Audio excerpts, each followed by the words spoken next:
Yeah, let me know when you're done. Sure. Me too. So next Wednesday, this time 4:30, the midterm will take place. The end time is 6 p.m. unless your native language is not English, in which case you will have 20 extra minutes, or unless you have a disability, in that case you have double the time. The exam will consist of 2 parts. Part 1 will have several IDs from which you will choose 2, and you will have to connect them with the readings and with what's discussed in class. And then for part B, you will have 2 options for an essay question that will, in a way that is similar to the IDs, try to connect the readings, discussions, and the topic of the essay question. And the first part will be worth 40 points, whereas the second part will be worth 60 points for a total of 100. Are there any questions? You don't need to be here presently to take the exam. It will be administered for Canvas. We ask that you keep all your answers in a Word document just in case. Canvas should work fine. It usually works fine for exams, but just in case something goes wrong, it'd be better to type your answers in a Word document and then maybe paste them into Canvas. Any questions?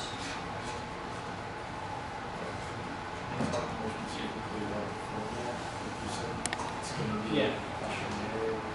Yeah, so there's going to be keywords and key terms that we have discussed in the exam for for part 1, and you'll have to choose from those keywords 2, and you'll have to expand those terms, what they mean, how they relate to the authors that we read, how they relate to the discussions that we've had, and then for part B, you'll have to write an essay. You'll have 2 topics to choose from. These are contemporary topics to which we can apply many of the concepts that we've learned in the course, and that we can relate to many of the authors that we've seen in the course. So for the second question, you should spend more time because it weighs more in the exam, and it is expected that you will apply all of what we've learned and integrate it into a coherent answer. What's the length you expect? There is no minimum or maximum. It just needs to be coherent. Yeah, we actually have some model answers on Canvas. The module at the very end of the session, you have a lot of extra documents, and you can, read them closely. You find at least two documents on the ID answers. That's true. Essay answers. The goal is not to trick you. Yeah, they're all there. Yeah, and you can see on Canvas there are model answers to previous exams, so as to guide you and maybe have an idea of what the exam's going to be. Okay. And everyone needs special arrangement on midterm date and time. Please email us as soon as possible.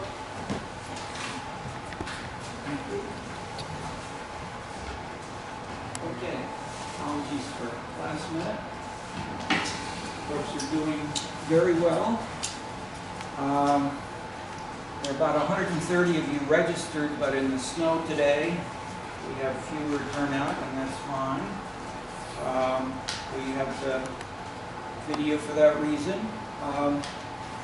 What if we try a slightly different kind of session? As I've already talked a bit about, I've talked a fair amount about Chicago in the course already.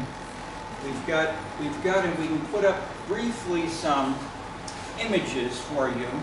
Then I want to let you try to lead some discussion. Anyone here, anyone who wants to call in via Skype or send an email to a friend, and if any of our 4 teaching assistants want to raise questions, I want to try to let you lead today. I've got, I've talked about this for decades, so I can fill in as much as you want, but think about a question or 2 that each of you might try to pose as we first lead off with, let's see, Norquist we want to try to hold until later, so what should I do for, for what we have here. Yeah, I don't know, what are the choices? So there Yeah, are two dailies. Yeah, why don't we One start here chronologically, so Jane the daily, first daily, then the second daily, first daily, then Jane Byrne, then the second daily. This is great. So we have the famous Daily one, who came mayor in 1955, served for a long time, This is 1966. made 68 Chicago famous Chicago with the riot. 1968 riots. Yeah, it's the first one. What about- This is fine. Yeah, this is the This is fine. This is the Jane Byrne. No, wait, the No, first one. the first one. Okay. The Yeah, first one. the first one. That one. Yep, that's it. Heat of emotion and riot. It's a lot of They overreact. But to strengthen the entire police department, politics in I will let action of accused will be just as unfair as to judge our entire Yeah, I'm going to bottom on the higher. reaction of this mob. I would like to say here Yeah. and now that this administration, our administration, and the people of Chicago have never and will condone brutality at any time. But they will never permit a lawless, violent group of terrorists to menace the lives of millions of people, destroy the purpose of this national convention, and take over the streets of Chicago. Okay, great. Jane Byrne?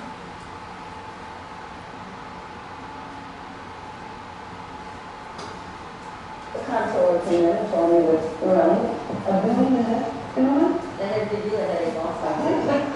When she walked into the mayor's office in 1979, she walked into an incredible We crisis. handled the A city nearly bankrupt, almost $1 billion in debt. We said to him, you can, I'm not going to keep this building going. Then came the job of digging out, Shoot to kill any to arsonist keep a great city or alive. anyone with a Molotov cocktail in their hand in 3 Chicago. years later, the Fire Another the video building playing. because they're potential murderers. So you have another video Yeah. playing. So you need to The first one. The first video, just close the tab. If it was running back. even including a $22 million property tax cut. And now the city moves into a bright new future. Northwest Rapid Transit, in construction, plans made for the Southwest Rapid Transit, for which we're working on. $450 million capital improvements on infrastructure this summer. It's not that one, we're just saying. Chicago, 1990, the city that works again. And it's only a start, it's just a start.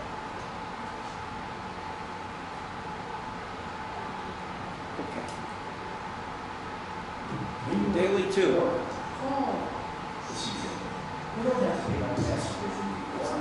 If you have the courage, you're willing to fight this, stay with your principles. Here we go. Don't leave your principles up.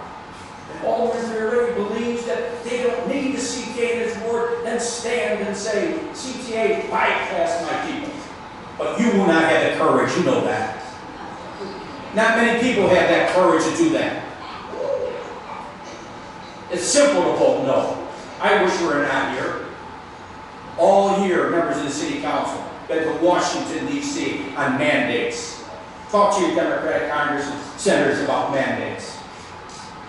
Talk to your General Assembly members about mandates. I don't want this vote. Who wants this vote?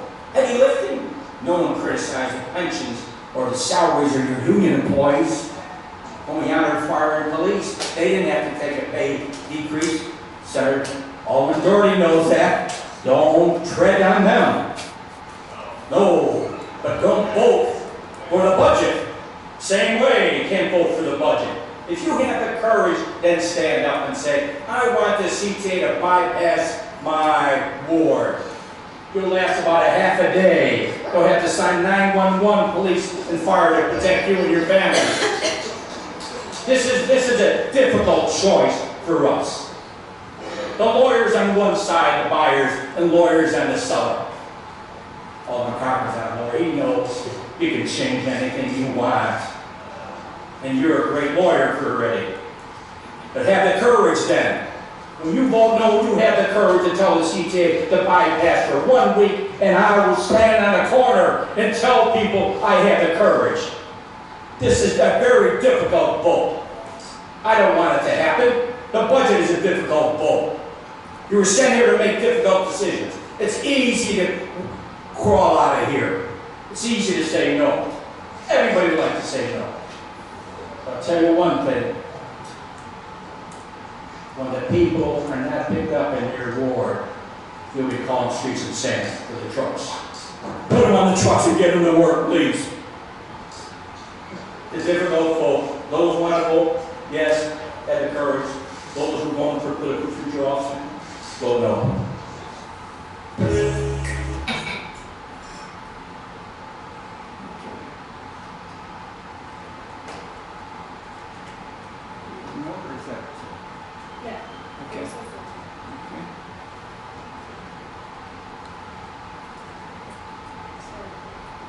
Yeah, no, this is good, right? Okay. Yeah, that's fine. All right. Do we have anything on the images for, that's right, for the, okay, good. All right.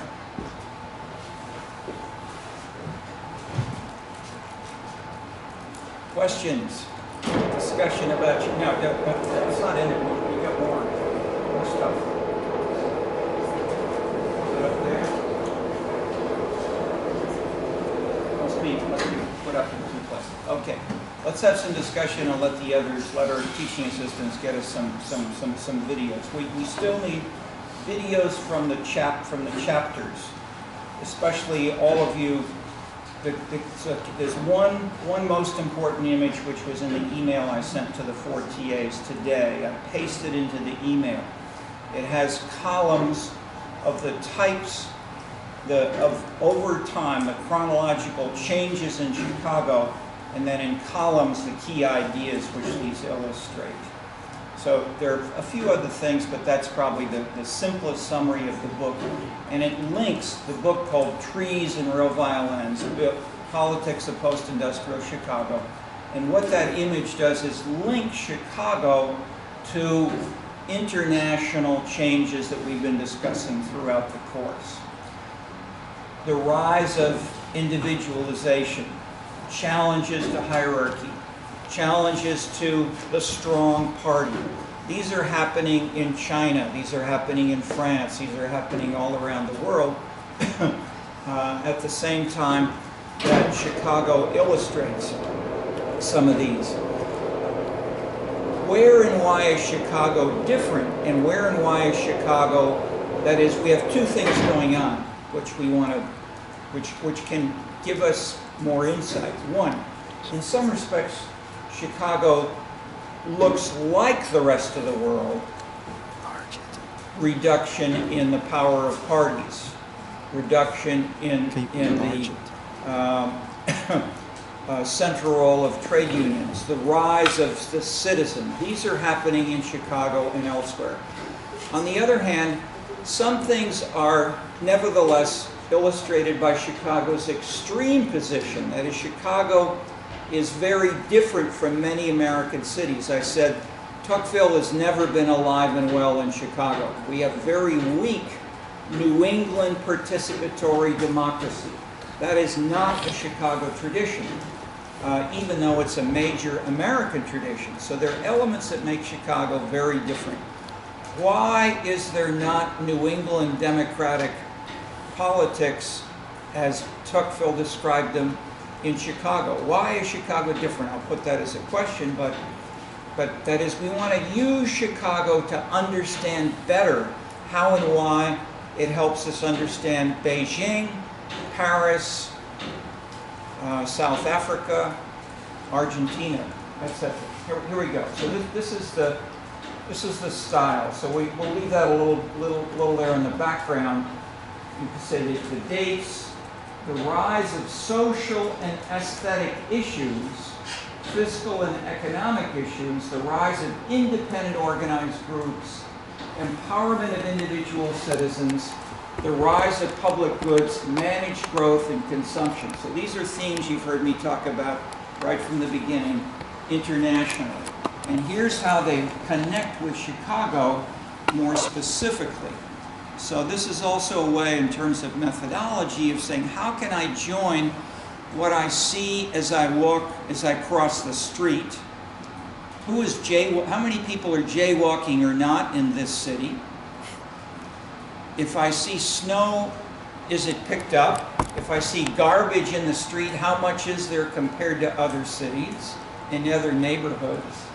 If I see in the press that there are headlines about this or that, how does that relate to other things going on in the city, etc.? That is, how can you join one case with bigger processes that you're thinking about and people are arguing about, for instance, in the impeachment hearings and in the division within the U.S. visible now, which are also divisions which are found internationally. This is not just the U.S. These themes are much broader and compelling in that way. Okay, so we can leave that. I mean, that's good. If you have other things, I'd say keep it there unless you have other things right now to show. Anything else? No, okay. What's the other video? That one's for later. Okay. For later, locust. Okay, good. Questions, comments from anyone? As I say, I can go on, but I'd love to hear some thoughts from others, including. I mean, for instance, you can say, why does this happen in Chicago? I mean, I come from Texas and I never saw this before. Any question of any level of sophistication is fine right now. Yeah. Can you speak a little more about the internal conflict within the Democratic Party like Jane Byrne becoming mayor? Okay, great. Excellent question. The Daily One story up here is the Daily One had a strong party, very strong party, strongest in the U.S. Not as strong as in European or Japan or China, of course, but within the U.S., number one. Number two, the economic, Daley was relatively economic. I mean, he was a generally good New Deal Democrat in the sense that he wanted to have generally more spending, and he was generally favorable of minorities and ethnic groups as his social program. He was not in favor, however, of, let's say, strong civil liberties especially as illustrated by Martin Luther King. So the two of the most visible conflicts were when Martin Luther King came to Chicago. That was a challenge to how to handle the administration. And in the oral interviews, history, this is taken, the background of what I have written is really taken from 20 to 30 years, varying interviews, varying sources, which from the oral history of Chicago, I started with Bill Grimshaw. Bill Grimshaw was the campaign manager with his wife of Harold Washington. So we started it in the middle, but we then over time contrasted as we interviewed people. They would continually talk about Daily One did it this way, Jane Byrne did it that way, Harold Washington did it this way, and this is, but there is a relatively coherent story. This is not random, wild change. This fits the general pattern of the propositions in the book called The New Political Culture. So the more abstract general propositions which you have here and the international comparisons come home and fit together in a way that gave me more, that is, I was doing these simultaneously is the point. And you can see them, you can see examples from Chicago in the more abstract propositions, like hierarchy begets anti-hierarchy. So within Chicago, Daley was hierarchy. The party was hierarchy. And you see that style, that personal style is in both Daleys. They were both quite authoritarian people. They were proud to be strong leaders. And and that continues with many other mayors around the world, many national leaders. On the other hand, that created, when the issues were in the right way, this created huge conflicts inside Chicago. And one of the first was with the national, when Martin Luther King in the South was so successful with Jesse Jackson, with Dorothy Tillman, was a young activist, etc. When they were so successful in mobilizing the American people behind them to really pass the civil rights legislation in 1965, this led to the national government imposing national laws, bringing in federal troops to Alabama, Mississippi, when there were conflicts, and saying, you must follow the civil rights, the national laws which say, do not follow any racial discrimination. Okay, and Martin Luther King's, so how did he do it? What he did, and this is described by Dorothy Tillman, who was an activist there doing it in the South, we would look for a really bad, open kind of racial police chief or mayor. Then we would go and demonstrate in a way that would make them bring out their aggressive style in a way that it would be covered by the video. The coverage of television nationally was critical because the audience was not one town in Mississippi. The audience was citizens in California, in New York, etc., Chicago. And it worked because the pressure then from the national voters, the national citizens, on their elected officials nationally led to the national laws which changed and which in turn had presidents and others saying, you know, we're going to send in national troops if you don't remove the discrimination from the practices and the laws which you now are following locally. Okay, after winning in a sense in the South, the Martin Luther King organizers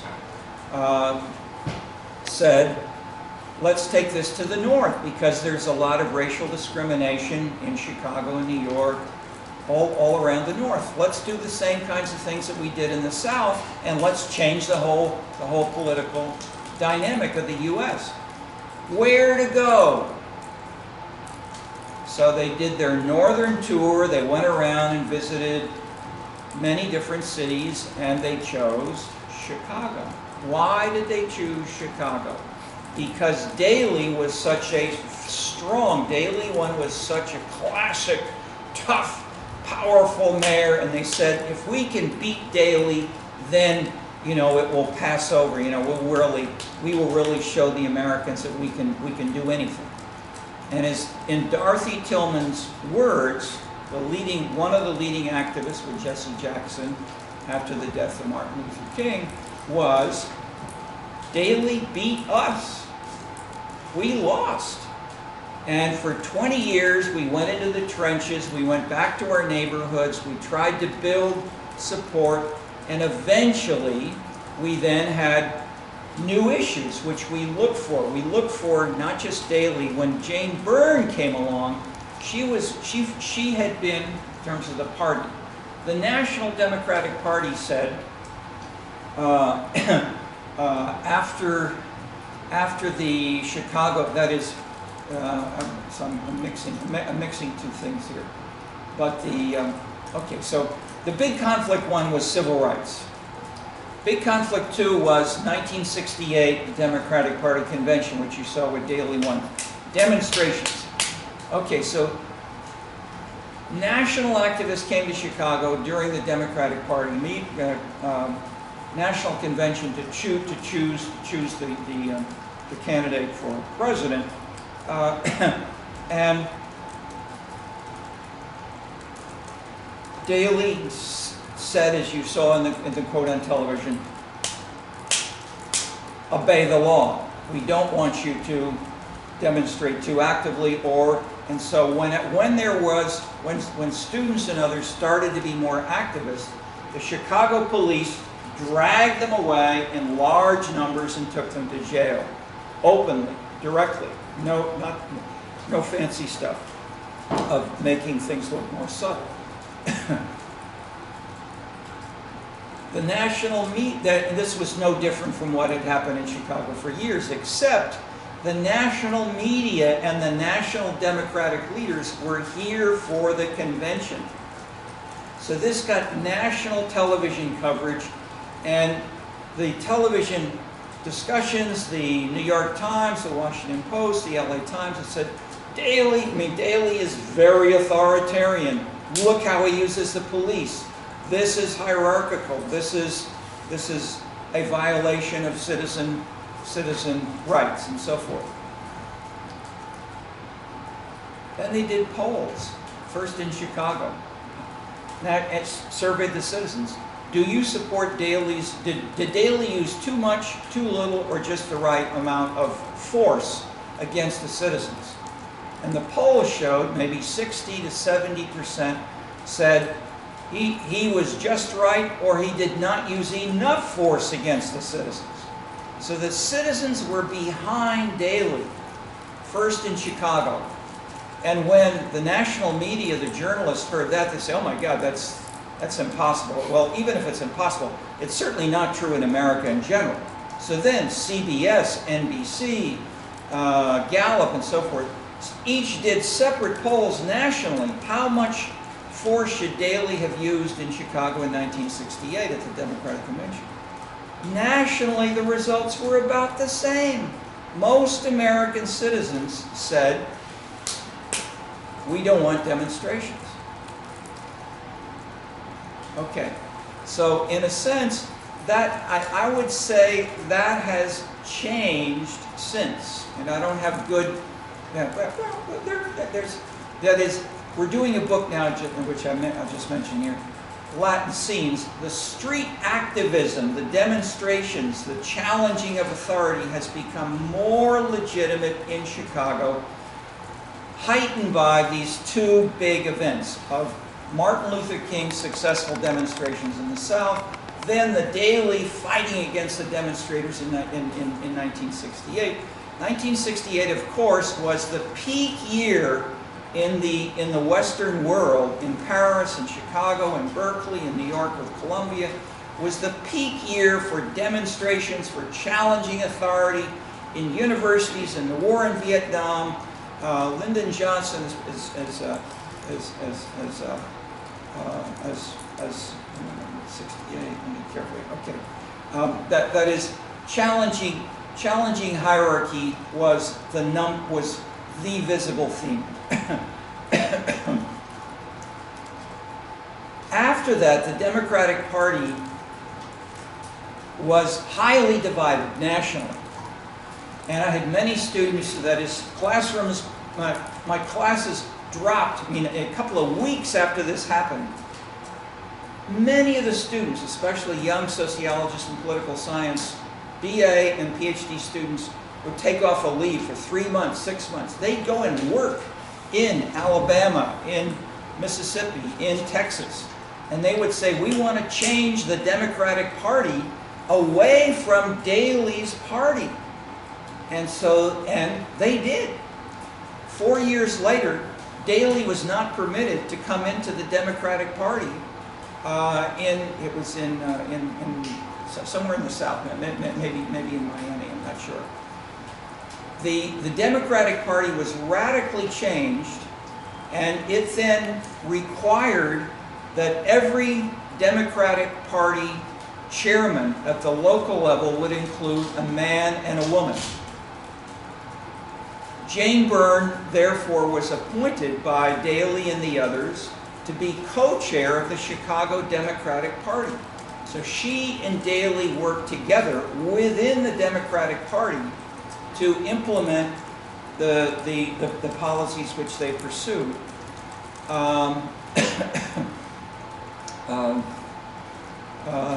After Daley died, I mean, I'll skip a little bit, but basically, Jane Byrne then ran for mayor as a reformer.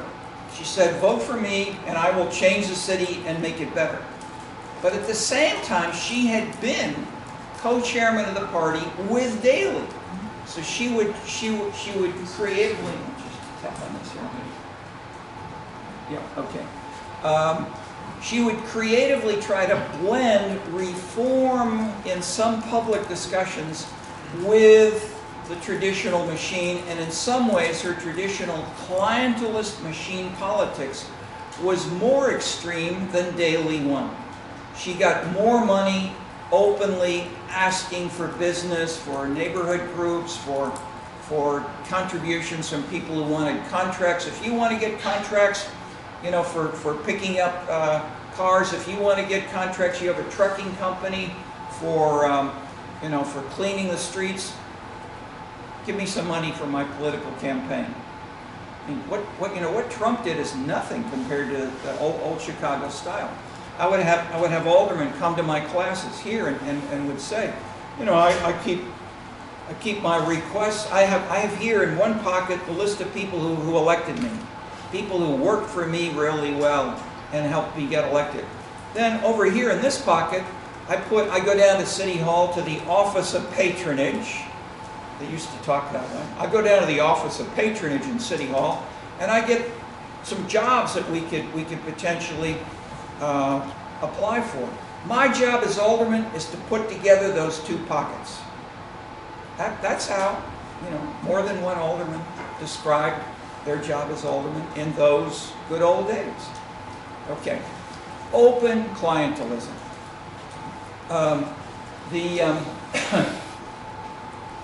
The transformation nationally and in Chicago, mobilization of women, minorities, egalitarianism, which forced this on all the Democratic parties across the U.S., the open attack on traditional unions linked to the Democratic Party, which was led by basically these new groups which became named the new social movements. Women, human rights, the environment, ethnic minorities. These became, these were leading groups which attacked the traditional coalition of the Democratic New Deal, of the Democratic Party, the Roman Catholic Church, and the labor unions.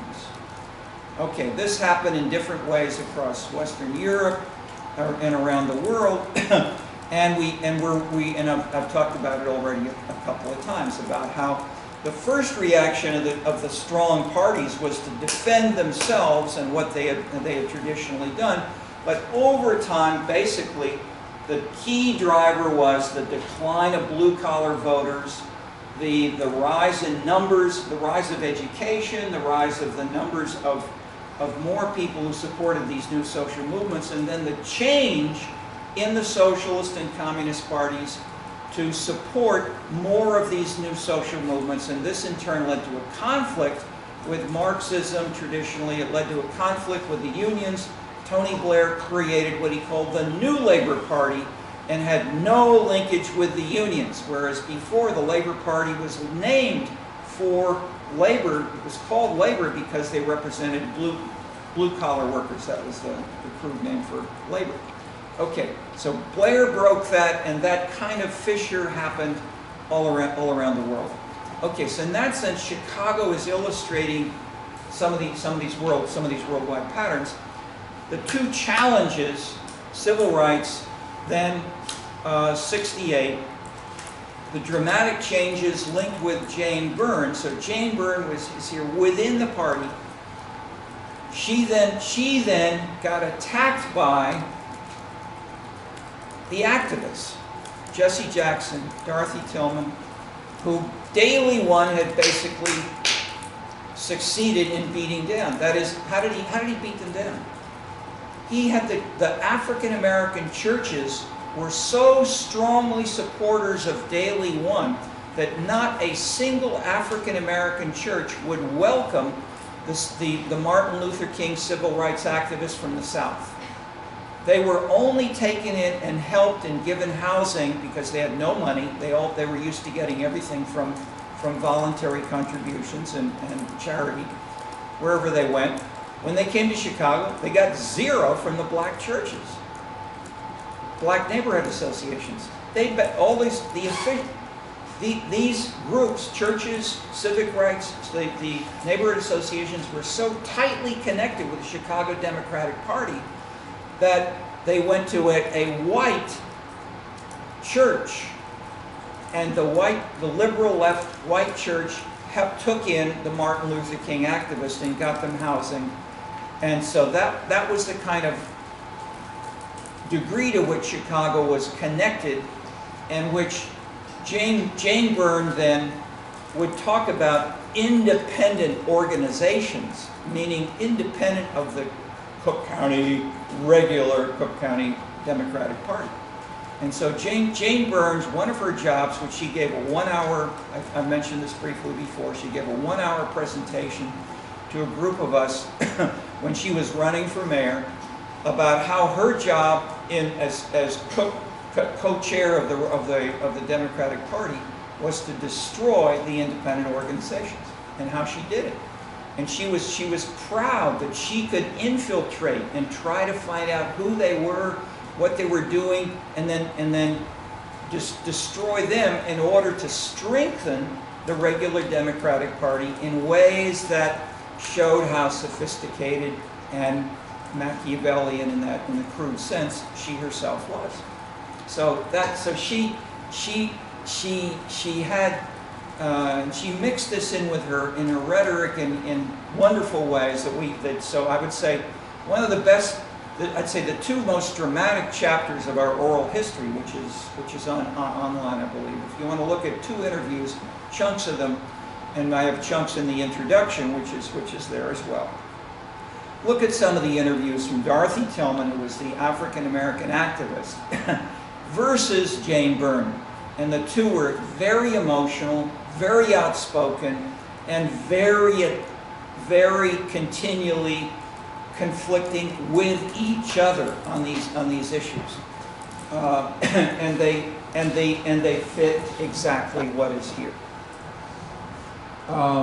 So Dorothy Tillman said, "You're a racist, you're discriminating, you're not giving enough positions on the Chicago School Board to African Americans, you're discriminating and giving contracts to white racist trucking firms, etc." And then, not only did she say it, they had demonstrations, and more people came into the streets fighting against Jane Byrne's hierarchy. And that in turn led to a sense that we could have a black mayor. We could not only beat the Democratic Party tradition, we could have an African American mayor and transform Chicago's image internationally. And they did, and it worked. And that was the election of Harold Washington. So the hierarchy was so strong that it mobilized the anti-hierarchy. And this has happened in Cairo, in Kiev. This is happening in the Middle East right now. Many of the same dynamics have been going on for decades. And so to understand better China today, and I'll give one more example of Hong Kong, the demonstrations now with Hong Kong, what's the link to Chicago? When the Chinese national government knew that they were going to have the English give them Hong Kong, essentially, one big issue in the mind of the leaders was, how are we going to do this, because we may have some demonstrations among Hong Kong university students and activists, and maybe we'll have, so what should we do? 5 years before, 5-6 years before Hong Kong became part of, essentially integrated with the national mainland government, they went around China and they selected maybe 200 smart young middle-aged police, 30 to 40, and they sent them to Chicago. They were welcomed by the University of Illinois Chicago, and for a year they went on meetings with the Chicago Police Department. They had seminars, and I taught some of the seminars. I got to know. I went to dinners with the Chicago, the national sample of smart, middle-aged Chinese police. And after the British administration withdrew, they became the Hong Kong police, and they are that today. So what did they learn? One thing which they learned and which Chicago learned was, don't beat people up. Don't do bad things for the media, which will show fighting hierarchy. And so I would say the handling of Hong Kong has been much more sophisticated than Daily One handled Chicago in 1968. Same thing that with Daily Two. Daily Two and others later on have very seldom used, have never really used the police the way they did in 1968. The police have had training sessions. They learn to use different language. They learn to be more subtle, but also in some respects just to wait. Say, okay, if you want to demonstrate, you can demonstrate. So there's a sense by the hierarchy and the anti-hierarchy that we can get along, and we can look for ways that we can, and this is here. There's a rise of independent organized groups outside the regular party. The fiscal and economic issues have shifted to be more moderate and more on culture and amenities. But I don't want to go too far. So I'm giving you a long answer to a central question. But let's take a couple of other questions, as there were some more hands up even earlier. Who wants to ask another question?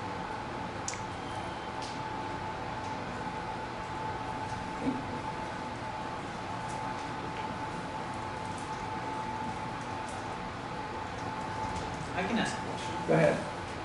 So, when you wrote your book and your theory, a little louder. Yeah.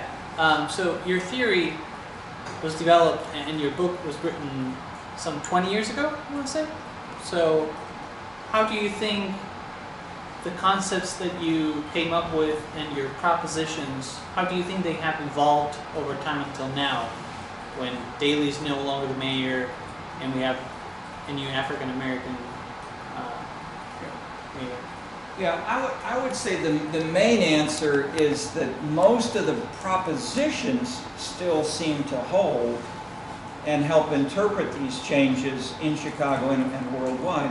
However, the empirical changes within the world have dramatically transformed the world in the direction of the new political culture, and further, the tendencies have gone much further than Bill Clinton and Tony Blair, to a degree that surprised me with their extensiveness and their rapidity. And so I talked last time briefly about new social movements, that instead of just having women, minorities, human rights, and so forth as organizations, instead we have these things like the Occupy movement, or the Hong Kong, I mean, again, in Hong Kong, it doesn't seem, we don't know without more detail, but it doesn't seem as if there's really one coherent organization or leader. You've got lots of kinds of people in Hong Kong who are coming out and demonstrating in different ways.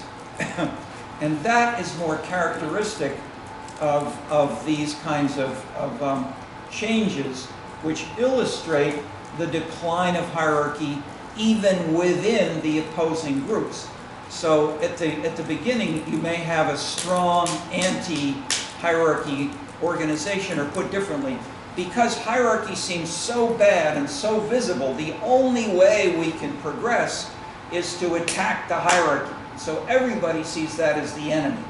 But after the hierarchy says, well, all right, You know, I mean, I'll resign as president or as mayor or whatever, and someone else can come along and they can do it. They can let them do the job better than me.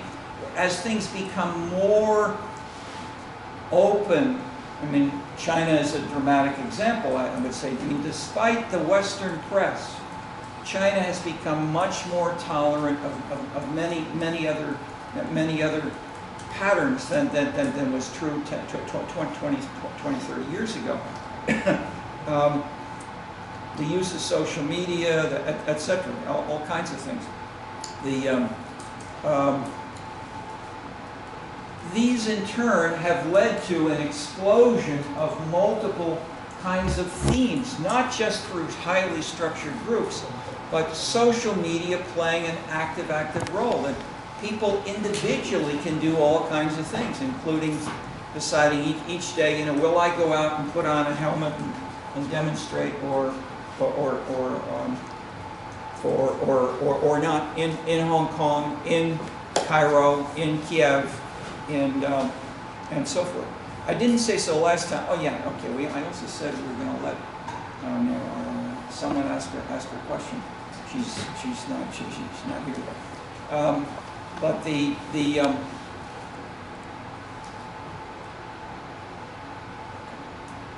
well, I'll skip that. Any other questions that well, that is.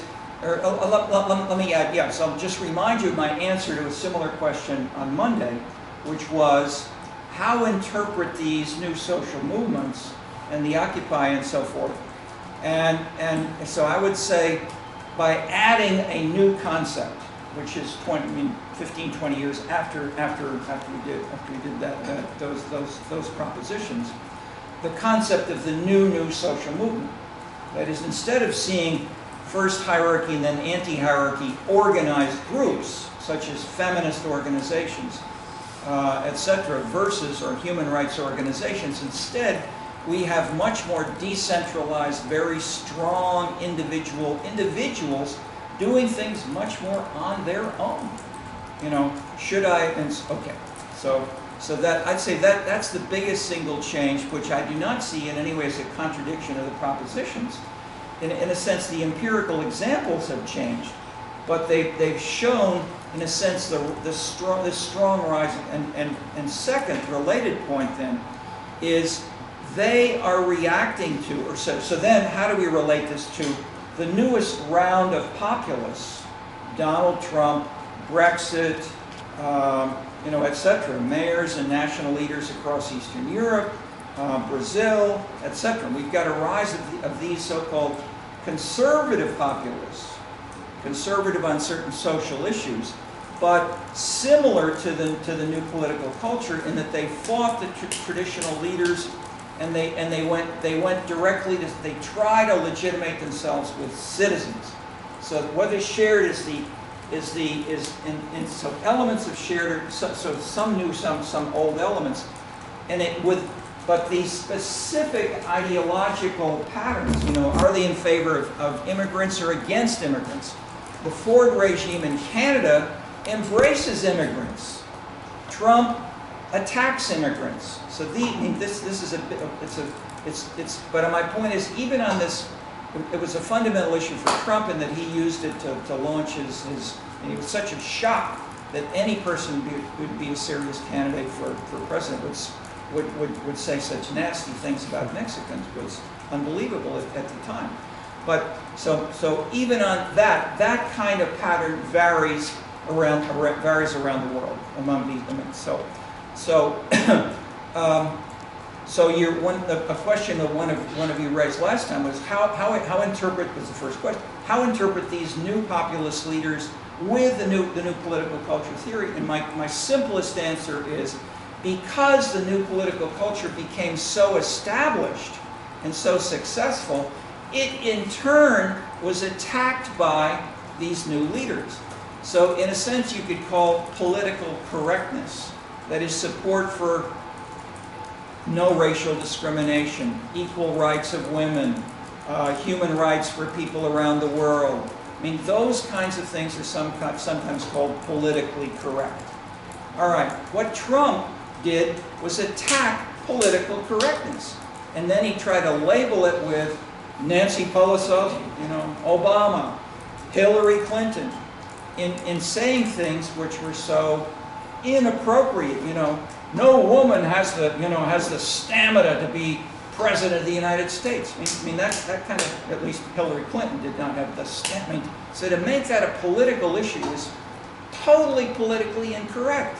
And Trump clearly did things like this in ways that mobilized certain groups. So I won't try to go too far, as we have paper and draft, but my one sentence point is, there is not one Trump social political base. There are many different little issue-specific groups that back Trump on one issue but oppose Trump on others.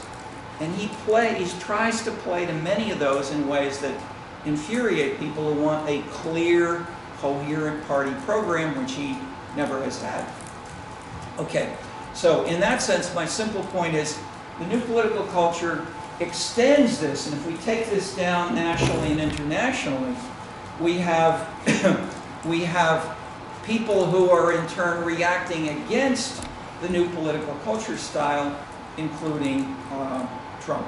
Okay, so that's my quick answer to the changes, and which I would say it's fascinating to see how much can you explain of Trump with some of these same elements. Certainly not all, but okay. So that's, we could go into more specifics, but how about different kinds of questions anybody else wants to raise? What are your thoughts on any of this? Where are you from? I'm from Spain. Okay, where in Spain? Madrid. Madrid. Okay, terrific. Any thoughts on how any of this relates to Spain?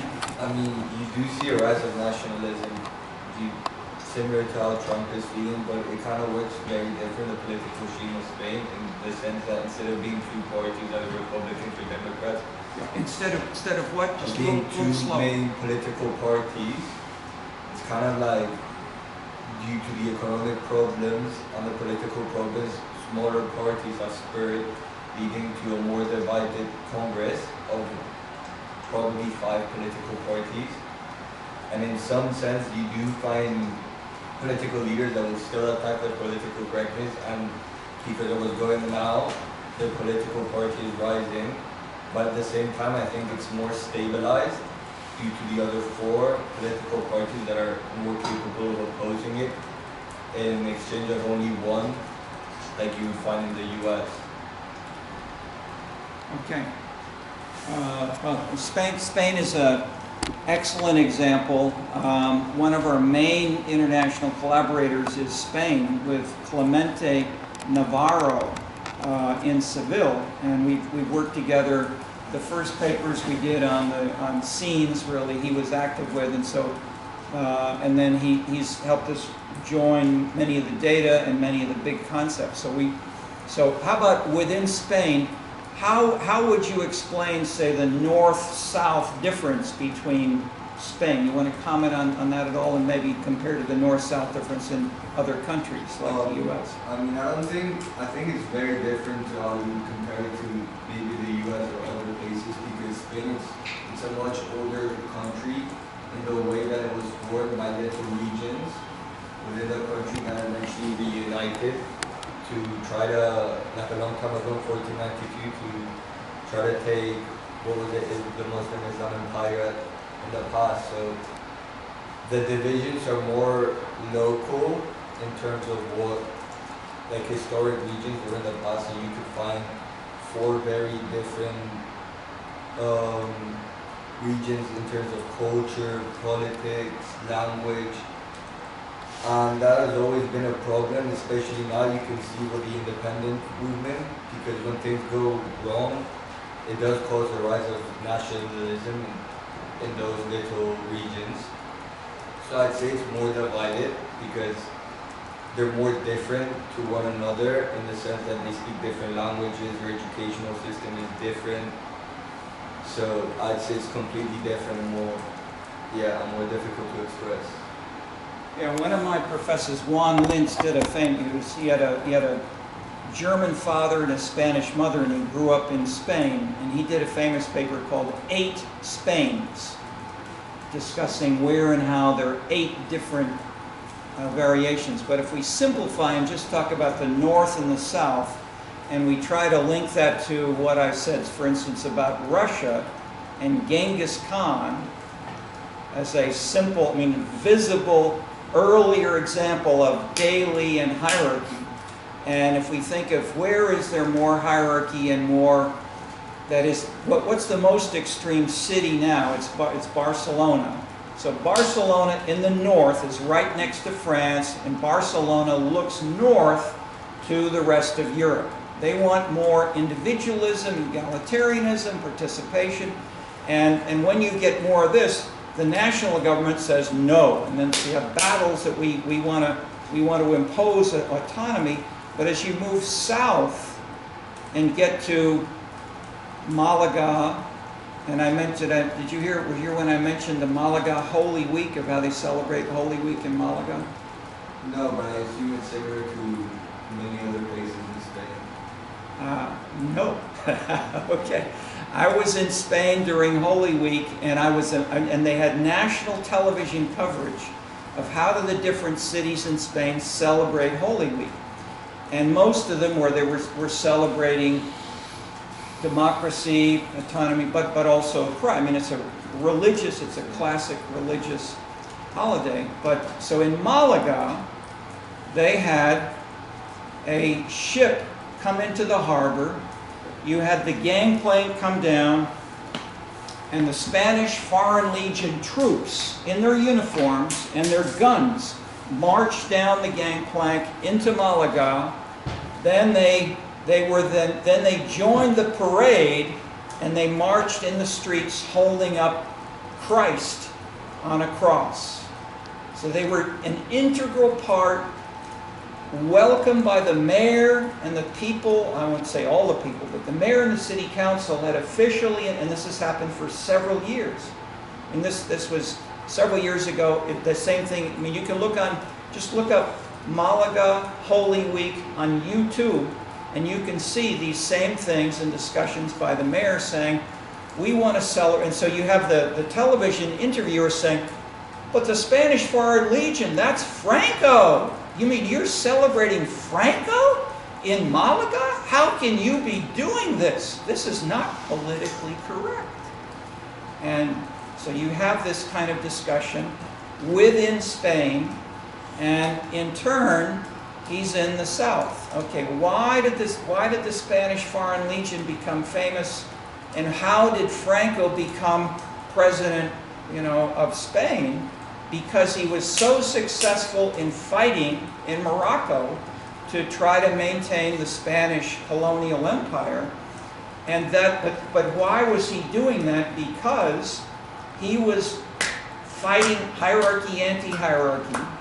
Because the southern, one-third, almost half, that is, the southern part of Spain was occupied by the Muslims for how long? Several hundred years.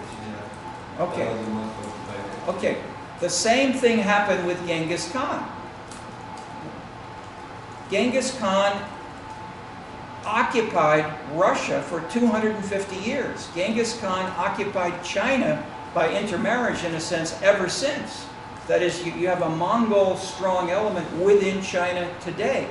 So in a sense, you have this ethnic background, cultural background of hierarchy, authority, violence, dividing people within Spain in ways that it also does in the impeachment hearings in Washington right now. So in that, I'm leaving out lots of history, but I'm linking you back to the #1 general proposition about the new political culture, that hierarchy leads to anti-hierarchy, and those battles are informing lots of what we see, from Hong Kong to Chicago in 1968 to the election in Chicago of Lori Lightfoot as the current mayor, that she got elected by attacking authority. And that's still a strong enough issue in Chicago with many citizens to beat Even Toni Preckwinkle, who herself was a highly anti-Daley, anti-hierarchical candidate, she lost to Lori Lightfoot, who went further. So in that sense, these are international issues, and components of them can be found in many places, including Spain, but a follow-up is I put this once on the board. Just remember the linkage when I see, look at the scene's dimensions. These dimensions like self-expression or neighborliness, they were uncorrelated with presidential voting in the U.S. 5 elections ago. Today, they are all significant. They divide U.S. voters. So I'm not giving you one interpretation. I'm saying these dynamics have created more fragmentation, which is politically linked to voting differences in a clear and consistent way. And Trump, in that sense, is only a blip. Trump is not the driver. Trump is just continuing the same thing that's been going on in the U.S.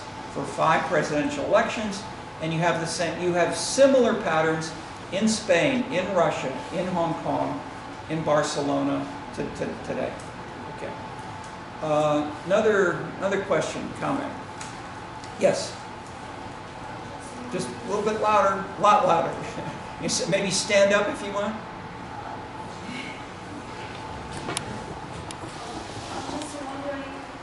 Chicago is very different from Sure. other cities. Slowly and clearly. Chicago is what? It's very different from other cities. Yes. So such social movements happen here. And my question is, this is more related to the local leaders, the local governments, all the city cultures. Or what? City culture. The So traditional city elements. culture. Okay. Yeah. Okay. Yes. And what's the global influence of the social movements in Chicago? Okay, good point. Yeah, I would say the most tangible, simple answer of the linkage and the lack of linkage is in this column called the rise of independent organized groups. Because under Daley 1, as I mentioned, Jane Byrne was there to attack any organized group which was not which was not tightly linked with, legitimated, supported financially and otherwise by patronage jobs of people getting promotions within the city government at the same time that they were president of one of these organizations, etc. Their friends were slated for positions in administration and the like. That is, independent in this sense meant national organized groups. I was in Washington one summer working at the Department of Housing and Urban Development, and I saw the activism of women. And the leading group was called the National Organization for Women, NOW, N-O-W. And they had posters and things in the elevator in the office where I was working, for instance, at HUD and elsewhere. Okay, I came to, so one session then, I invited here to this class, I invited the leader of the National Organization for Women, Chicago branch. And we said, could you, and so we did the same thing for 2 or 3 other organizations like that on the environment and so forth. So we had ostensibly independent organizations and asked, what do you do? What does your organization do in Chicago? And so she would say, her first point was, we're proud that we answer more phone calls and we have a higher percentage of responding to people who contact us than any other women's organization. So she sees the enemy as other Chicago women's organizations. She's comparing herself to them, Second, she then said we had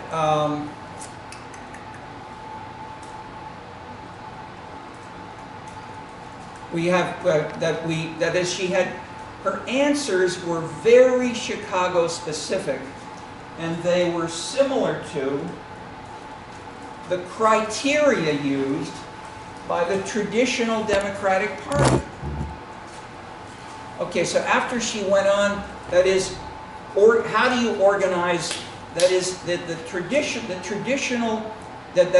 important difference from the National Democratic Party in Chicago, where Daley went onward, is that I called it once non-ideological particularism. Non-ideological in the sense that maybe you do some of those programs, but you as a leader do not stress the party program as an ideology. You do it in return to a favor that you receive from a precinct worker. So for instance, you give the precinct worker's wife a job in the Chicago Parks District. And then she gets to collect her salary from the Chicago Parks District, and she's a no-show worker. She never goes to work, but she gets the check. Okay, that's a classic Chicago style of clientelism, inconsistent with the national organizations. Okay, so when the Now woman was here, I then said, what you've said is very interesting. It's very different from what I saw with the Now organization in Washington, when the national organization is very moralistically, ideologically, strongly in favor of women and human rights. That these are critical, and they talk in terms of demonstrations. They put up posters in the elevators. Do you do anything like that? And she said, no. That's the national organization. They may talk about that stuff, but that's not what we do in Chicago to make us successful. And I was amazed at the disparity that she would openly critique her own national organization. So in that sense, she was a little, but you can find the same thing in China. I did a book. I was invited by the Chinese Ministry of Civil Affairs, and I collaborated with several very smart Chinese. Carrie Wu did a master's thesis at Renmin University. He went around and interviewed people all over China. He co-authored the chapter on China and a chapter on trust. That is, you have just to link this to show how China is not unique and how Chicago links to China. We have one case study on the environment in one Chinese city. So there was a chemical factory which a Taiwanese company said they wanted to build, and they wanted to have a big new chemical company very near one city in China. And they had hearings, public hearings. The mayor said, let's go ahead. The national government officials said, yes. Ministry of Development, the Ministry of Economic Development said this will add more money to the city. We are in favor of it. Then there were people who said, but wait, those chemicals, we're going to breathe those chemicals in our lungs. How much do they have bad things in them? So they had hearings, and they found nationally, that is within China, the Ministry of the Environment held hearings, and they had an expert come internationally who said, this is very dangerous for the health of people in this one city. And that in turn led to one massive demonstration. Lasted for hours and hours during the day. No one would lead it, but if we ask in terms of how about there was one leading environmental organization in the town. So one of our participants interviewed, what was your position? Do you support? And she basically said, we did not take a position on this because implicitly saying it was too hot. Okay, so within the sense of a party controlling local organizations, that Chinese example, that she was most of the civil organizations, this is in our chapter in the book, and called the third sector in English, most civil organizations in China have to have a sponsor. And that sponsor is basically linked with the CCCP and the national government. So they in a sense say, you've got to do what's politically correct to the CCCP. And if the CCCP, but on the other hand, if the national government is divided, as it was in this case, then you have the Ministry of Environment saying, this is dangerous. You have the Ministry of Economic Development say, build the factory because we want the money. Then things become more complicated. So the local organization did nothing. The people held the demonstration. They walked completely peacefully. There was no violence at all. And no person took any responsibility for leading anything. So the implicit leaders were the local police. And they themselves were afraid of the chemicals hurting them. So they were relatively sympathetic to the people walking. But the result of that was the mayor reversed himself, and the mayor said, okay, let's not have this factory. And the demonstrators won in a completely peaceful way without the local environmental organization being in the lead. So I would say that example to me said, hey, this is like the National Organization for Women in Chicago. You have conflicts among organizations within, what's even officially the same organization, NOW, or an environmental organization. Okay, so in a sense, I'm seeing it. That is, and this, the power. I mean, you brought in the world of the word of the local political culture of Chicago is, yes, it's so strong and so powerful. That she did not say, I came from another city, and when I came to Chicago, I said, I'll do it differently because of Chicago. She did it all implicitly. She just said, this is the way everybody lives. So it's the way everything happens. But she was following Chicago-specific rules in direct conflict with the national organization. Okay, so we got 6 minutes before the end of the hour. Other questions? Yes. So, if you could go back to the conservative politics one more time, and if I'm understanding this correctly, it seems that Sorry. Yeah. Let's get ready to show Norquist, please. And have a little video on Norquist. So I don't want to interrupt, but just. I want to bring it in. So the Norquist, he's the other reading at the end of this. So, so he was mayor of Milwaukee. So we're not. I don't want to interrupt your question, but I can ask it later. Okay. Let's have a little bit here, just 2 or 3 minutes, so you can see him talking about these issues nationally and internationally. It was more than twice as many people living downtown now, but 15,000 people living, very rural, and it's still growing even though we're in the middle of a recession. It's still growing. We went from 2 developers who had their hand out asking for subsidies to 33 developers, almost all of which didn't get subsidies because we platted and zoned the city to make it easier to develop. And this is, I just want to go through these road pictures and we'll get back on the other side. But this is the most dramatic redo of the city of Seoul, South Korea. And right after the Korean War, this double-deck freeway was built over the river. They went right through the middle of Seoul. And in 2001, they decided to take it down. By 2003, they were done. They did it. They put in streets with just 2 moving lanes in each direction to replace the freeway that carried 150,000 cars a day. And that's what it looks like. Billions of dollars of real estate value. The guy who did it, there he is. Lee Bok, who's now the president of South Korea. But he was really happy when he was mayor. You can see the picture. He had the guts to do the right thing. And, he was, but if we do that, it might not work.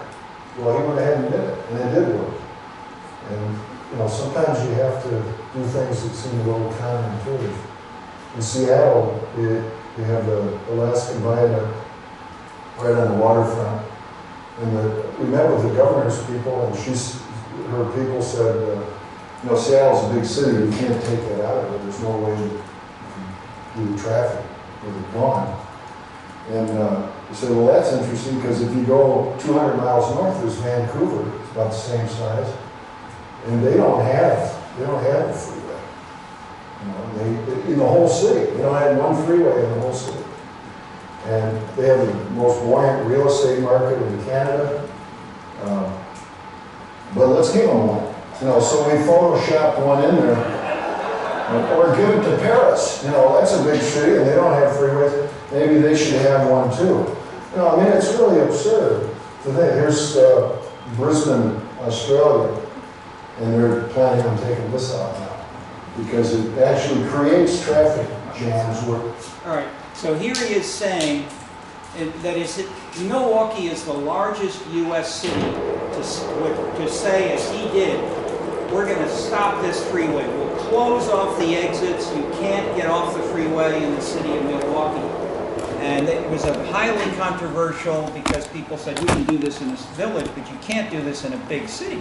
So he, in turn, is citing these examples. After he left 2 terms of being mayor, he came to Chicago and he was the executive director of the Congress for the New Urbanism, which is a movement to have new policies, especially involving citizens, pedestrians, public transit, and fighting against cars, basically, and pollution, sustainability. So the environmental program was the big thing behind it, but with many specifics like freeways.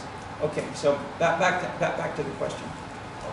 And his book elaborates this. When he came to my class right here, when he talked about these issues, he talked about Italian cities in the Renaissance. I mean, he had slides as if he was an art history professor. I couldn't believe it. He was mayor at the time, and he would say, "This is what we want Milwaukee to look like." You know. Venice in 1500.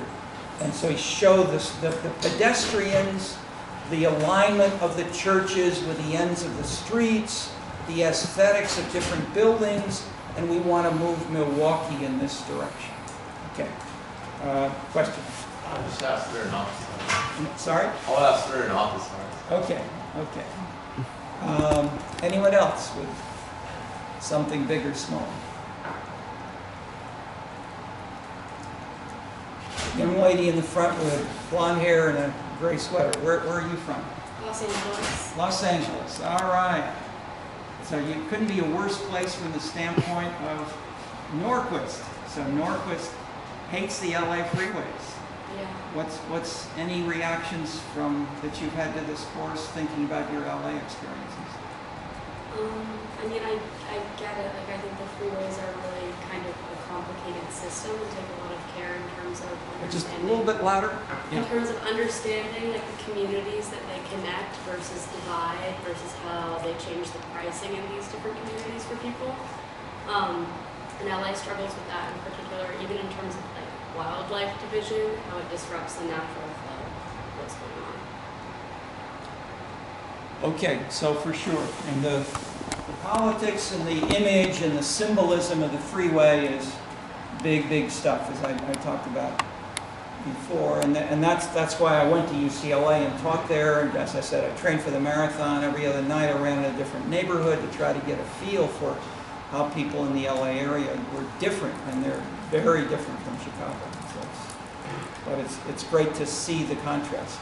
And I'll just, one last point that, I mean, I have explicitly and sought to go to cities and work with mayors who are very different from each other, so I can understand better. And so that's why I went to Yugoslavia under communism, before '68, before '89, to get a sense of, how you have very different ideologies informing these policies. And that's why we're using in this course China and France and the US, Chicago, LA, to bring out dramatic differences in local policies, and why Jane Norquist was saying, look at Seattle. He was implicitly doing that. Look at Seattle, then look at Vancouver. You say you've got to have this freeway. Vancouver is the most active real estate market in Canada. It's a beautiful city, no freeways, people want to live there, etc. Okay. Thank you, folks. We will continue next week.